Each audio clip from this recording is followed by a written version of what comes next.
olho, se é alguma coisa no cérebro, se é alguma coisa na audição, alguma coisa. Sempre tem uma coisa que fica sequela. É. Sequela Então, enfim. ela estava fazendo exame para ver o que tinha afetado. É o primeiro filho. Não, eu percebo. Ela tem 41 anos. Eu tinha por causa da idade. É, por causa da idade. Então, você sabe, quando eu tive meu 14, que sem vergonha também, né? Eu quase 23 anos. Mas não foi outra vergonha. Desculpe, eu sou tão santa. É o seguinte, a médica falou, você está comendo pão.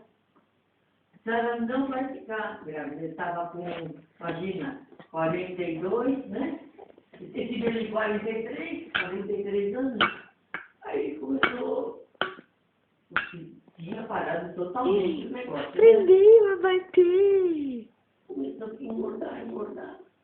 Aí fui fazer exame, eu estava grávida. Ai, que filho, maravilha. Foi de a minha filha a caçula tinha 9 anos. 5 filhos. Eu sei. Deus pessoal, as minhas amigas, tudo pensando. E aconteceu. É porque depois dos 40 pode acontecer.